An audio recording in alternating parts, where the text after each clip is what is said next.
ఇది వాక్య ధ్యానాంశము ప్రార్థనాత్మమంట.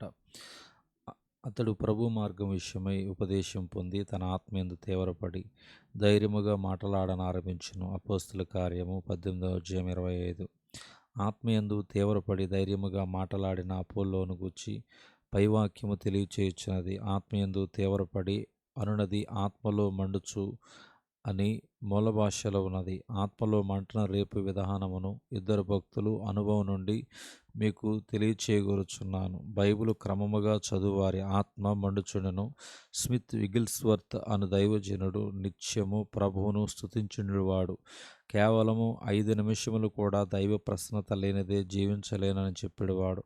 తన జేబులో ఒక చిన్న బైబిల్ గ్రంథమును పట్టుకుని ఉండుట ఆయన వాడుక.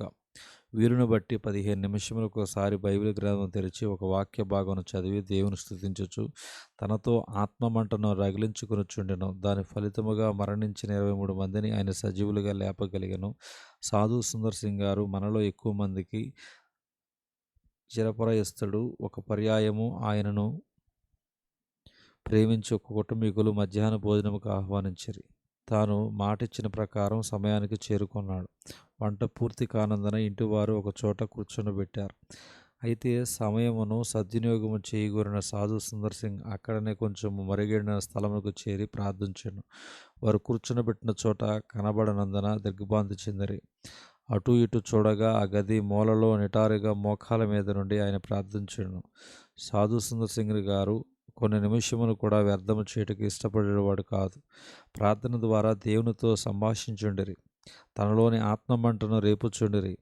దేవుని బిడ్డలారా, బైబిల్ను చదువుతో పాటు ప్రార్థన చేయుచుంటను అలవాటు చేసుకోనండి. ప్రభు నామ మహిమార్థముగా వాడబడిన గొప్ప దైవజనులందరూ బైబిల్ ధ్యానము మరియు ప్రార్థన ద్వారా ఆత్మీయ జీవితము చల్లారిపోకుండా జాగ్రత్త పడిన వారే. అపోస్తలుడైన పౌలు తన ఆత్మీయ కుమారునికి కొన్ని సూచనలు ఇచ్చెను. నా హస్త నిక్షేపణ వలన నీకు కలిగిన దేవుని కృపావరము ప్రజ్వలింప చేయవలని నీకు జ్ఞాపకము చేయుచున్నాను. 2 తిమోతి పత్రిక 1వ అధ్యాయము 6వ వచనం.